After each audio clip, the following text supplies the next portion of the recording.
Competitive Pokemon as we know it has changed maybe forever as of the 2025 season announcements that were just made today. And as your resident super average player, I wanted to give my thoughts and opinions on it. So let's get into it.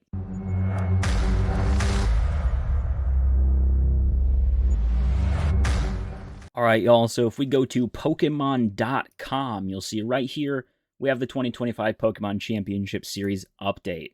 Now, there's a lot to cover today, and I know a lot of people have already been covering this over on Twitter, YouTube videos, etc., but a common trend that I've been seeing is that a lot of this coverage is from top-level or top-level capable players. So I kind of just wanted to give an opinion from like your average player, your average Pokemon fan. Well, I guess I'm not an average Pokemon fan. That's pretty obvious. But as somebody that just casually plays the game competitively, a lot of these changes can actually mean something, for better or for worse.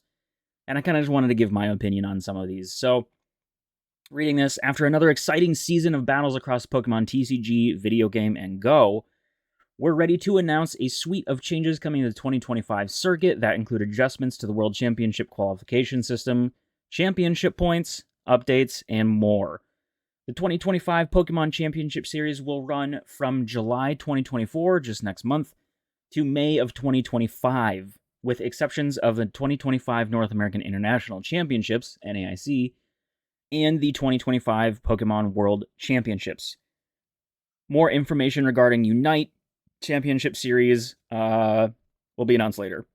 So, there is a major update to the way that we know it of qualifying for the World Championships previous year. And I'm speaking just in terms of North American qualification. I don't know a lot about the other ones, but I know that they're different.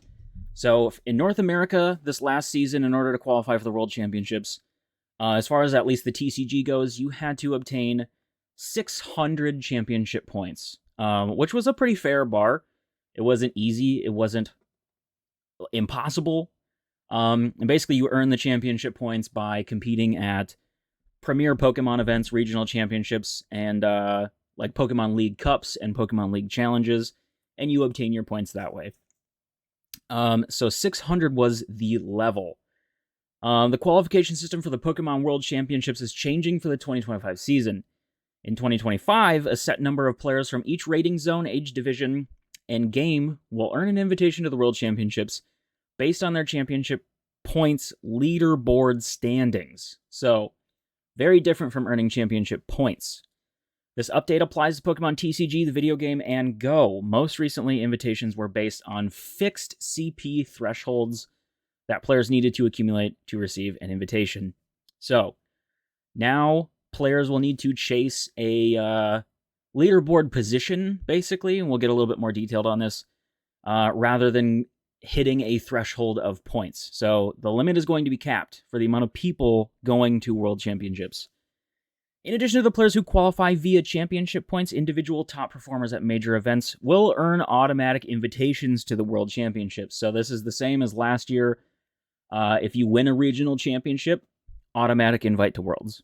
That's not changing. So moving on down here, as far as the qualification bar, like I said before, it used to be just if you hit 600 championship points, boom, you're going to Worlds. Now, at the end of the season, speaking just in terms of the US and Canada, for the TCG invitations, for Masters Division, only the top 125 people of that entire bracket will make it to the World Championships. So this is quite a big change. I think as of right now, I could look it up, but it's 500 or it's between like 500 and 700 people in the Masters Division for the TCG that are qualified for the World Championships. So this is a massive cut. It's going to be much, much harder for average middle ground players to earn their invite to the World Championships. And I'm not saying that this is a good or a bad thing. I'm just stating the facts. It's going to be much more difficult for an average, non-hyper-competitive player to earn their invite to the World Championships. Now, a lot can say that that's great because the World Championships, the World Championships should be more exclusive, and I don't disagree with that. I think in order to compete at the world's level, you do have to be the best of the best. So I'm not really taking a stance here. I don't think this is necessarily a terrible thing, but it does make it more difficult for people like me. So obviously I have a full-time job outside of doing Pokemon things. I do have a wife and a child, so, I don't have time to be traveling to every single international championship, every single regional, things like that, and that's fine. It's just going to make it much harder for people like me, and, just anybody with any other life situations to earn their invite, and that's probably an okay thing. So the same thing's changing here for the VGC and Go. Numbers are a little bit lower. So Masters is 75. The one thing I'm very confused about here with the VGC and Go championships, for Middle East and South Africa, they just have nothing. I'm hoping that changes for the sake of folks over in the Middle East and South Africa. Because like right over here, for TCG Masters 10, the top 10 in these regions will qualify for the World Championships. The top 5 juniors and the top 5 seniors will also qualify. For Go and the VGC, they don't have anything there yet, and I hope that these dashes are just placeholders, and that they change that. So, in conjunction with the new World's qualification system, CP tables have been realigned for greater parity across the games. Best finish limits, kickers, and prizing have all been updated for clarity. See below. Okay, so down here are like the awarded point structures for championship points. Here you're going to have like your VGC global challenges, things like that. We have league cups and league challenges. Best finish limit basically means at the end of the day, let's say I were to compete in 8 league cups throughout this 2025 season.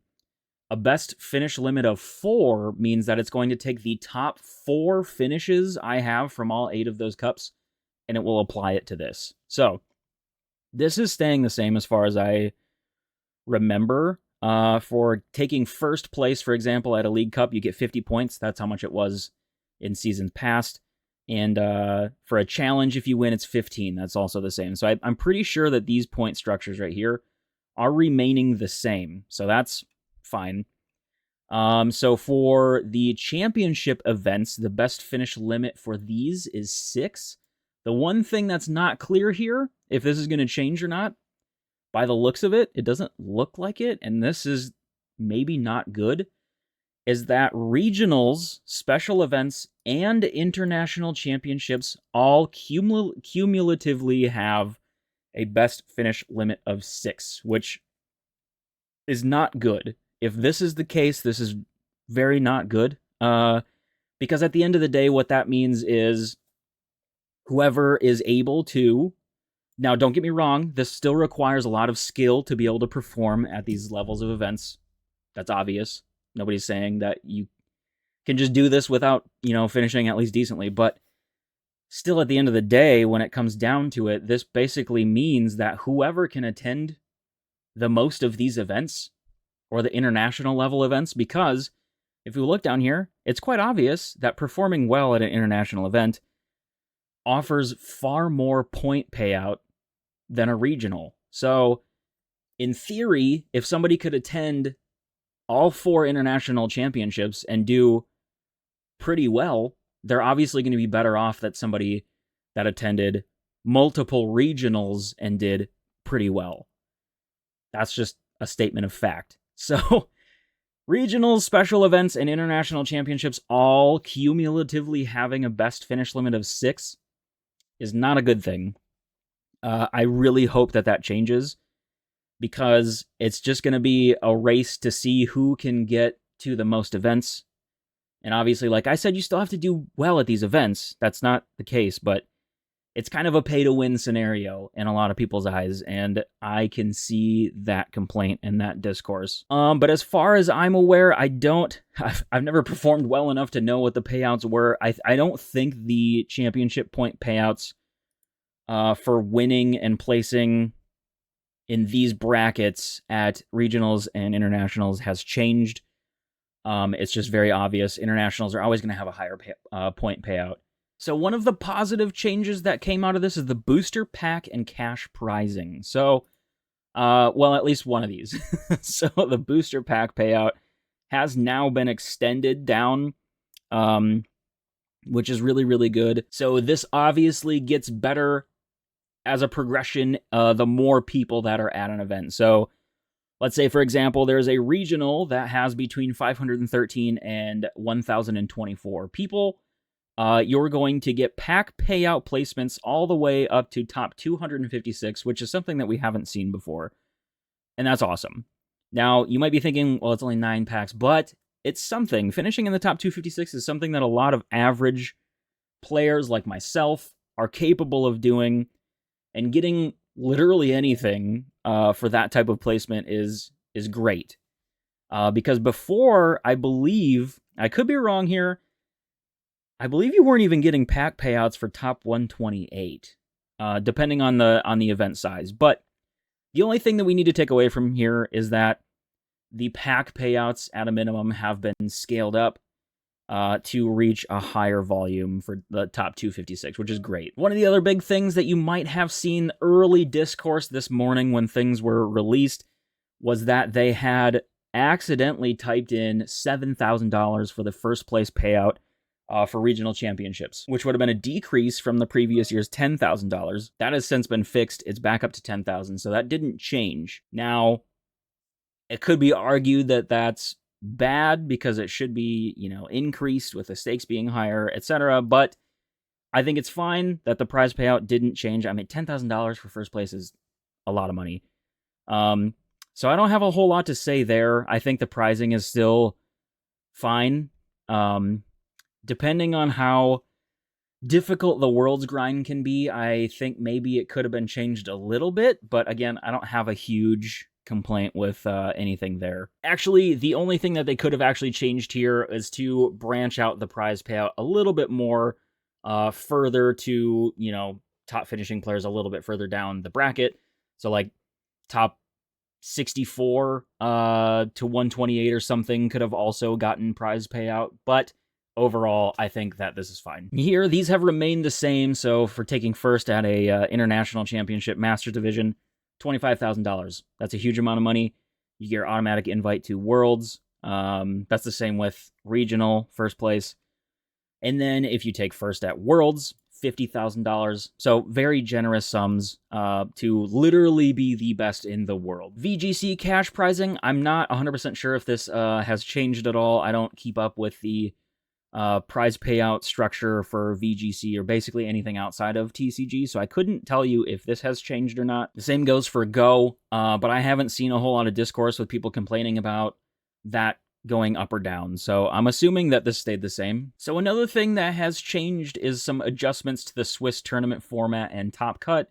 One of the other things that will indeed affect the average player, such as myself, and I know a lot of people that are watching my content, because I try to cater to the average, casually competitive players of the game. One of the things is going to be that making a day 2 at larger events is going to be significantly more difficult. So we can see right here, total number of Swiss rounds, day 1 Swiss rounds, scales depending on the attendance of regionals. So obviously, I don't think this would probably more apply to like a special event, but we're long out of the days of a regional being, I think, even in the 512 player range. But here's one that might change it. So in the past season, we've been sitting in that 1025 to 2048 kind of capacity here. Day 1 Swiss rounds will be 8. It previously was 9, and that will scale down in the total amount of Swiss rounds being 12, so 8 in day 1 and 4 rounds in day 2, significantly less than previous. And the match points to get to day 2 are 18, and this is where it gets significantly more difficult here. So this is obviously already more difficult. So in the past, we'd have 9 rounds and 19 match points would automatically qualify you for day 2. So a baseline record of 6 wins, 2 losses, 1 tie would get you into day 2. Now, with less rounds, at 8 rounds into day 1, 18 match points is going to be much more difficult to obtain, but that really changes when we come down to the bigger numbers here. So if we have a regional or an event that hits over 2,050 players, but less than 4,096, I guess, we're going back up to our 9 rounds, but the day 2 threshold is 21 points, which is a lot. That would mean that if we hit an event of this caliber, you need to win 7 of the 9 matches at a minimum to advance to day 2. So will we have every event hitting over 2,050 players? Probably not. I don't think so. But if they do, it's going to be much, much more difficult to obtain the dreams of a day 2 of competition. So it's not the end of the world, but I think it's definitely something to consider. The competition is going to be much more stiff with the qualification being much more difficult. So if you're shooting to get a day 2 like I was, this is just something to consider. Now, this is something that's kind of tucked away that I think a lot of people might have overlooked initially. But for the average person, we're going to be looking at everything that we can to see, what's good and what's bad. At-home competitions, more online tournaments are coming in 2025 season, giving players more opportunities to make progress toward earning an invitation to the Pokemon World Championships. Scarlet and Violet players can look forward to more global challenge events throughout the season. Pokemon Unite will also continue to be supported by online tournaments as part of its path to Worlds, with additional details to be announced alongside the rest of the Unite Championship Series. So, nothing new for the TCG side of things, but still, it's nice to know that at least in other circuits, they will be continuing to push for the potential to earn championship points without having to attend these larger events. And with that being said, they also released a glimpse, I think they called it, at the 2025 schedule. So, I'm going to warn you, if you are in the North American region, this is initially going to look pretty awful. But just keep in mind, I'm trying to think positively about this. This is only until the end of 2024. We still have that whole chunk from January to May of events to cover for 2025. So more will be announced, but this is what we have for now. September 13th through 15th, we have the Baltimore Regional Championships. Then we have one over in Germany, Brazil, Peru. I think green is a special event. Special championships are noted in green. Then come October 11th through 13th, which this is the part I'm sad about, because this is normally when the Peoria Regional Championship would be, which I will digress shortly, but that's one of the biggest things.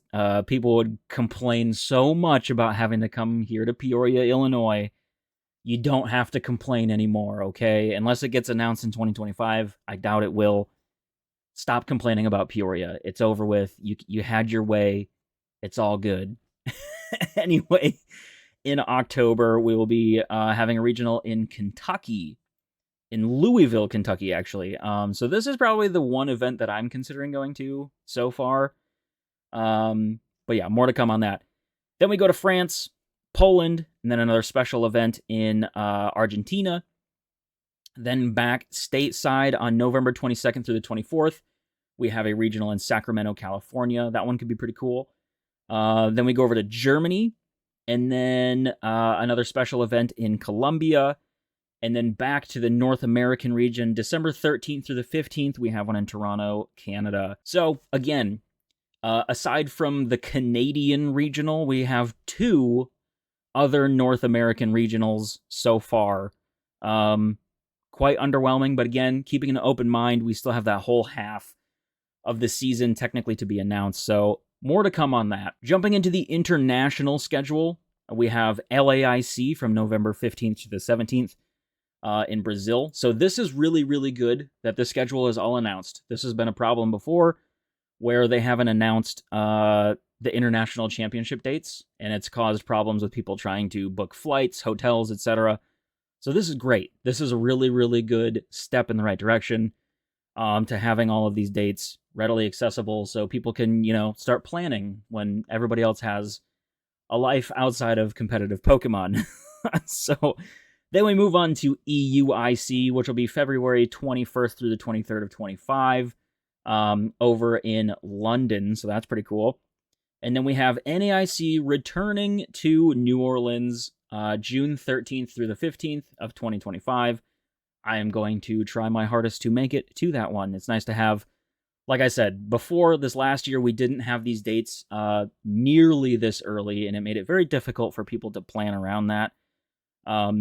So I will give credit where credit's due. Thank you, Pokemon, for releasing the dates to all of the international championships. That is a great step. So with this all being said, there are a lot of things to consider going into this 2025 season, and I kind of just wanted to give my thoughts and opinions on it, just kind of as an average competitive player. I probably was never shooting for a World's Invitation, competitively speaking, anyway, but this just kind of further solidifies the fact that those of us that are playing the game at more of a casual level just need to enjoy the game for what it is. At the end of the day, I think most of us are here playing competitively because we just enjoy Pokemon, or we enjoy the card game itself, or most importantly, the people that we meet along the way. And I think that the changes that are being made here to set the bar higher to qualify for the World Championships kind of further incentivize us stressing why we do this for the fun of it. So if qualifying for the World Championships was on your horizon, one of your goals to achieve this season,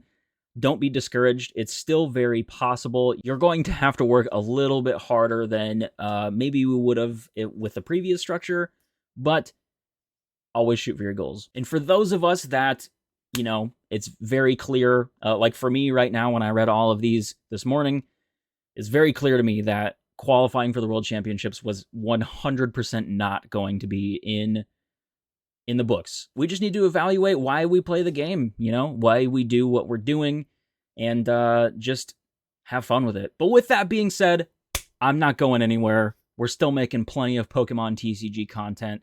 I will be broadening my horizons on more aspects of just Pokemon content in general.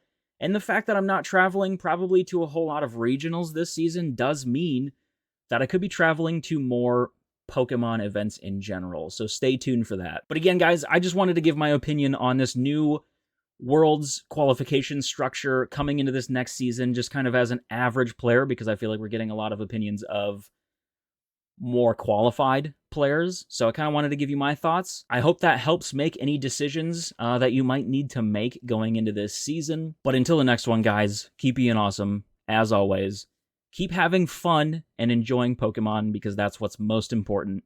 And we'll see you then. Peace.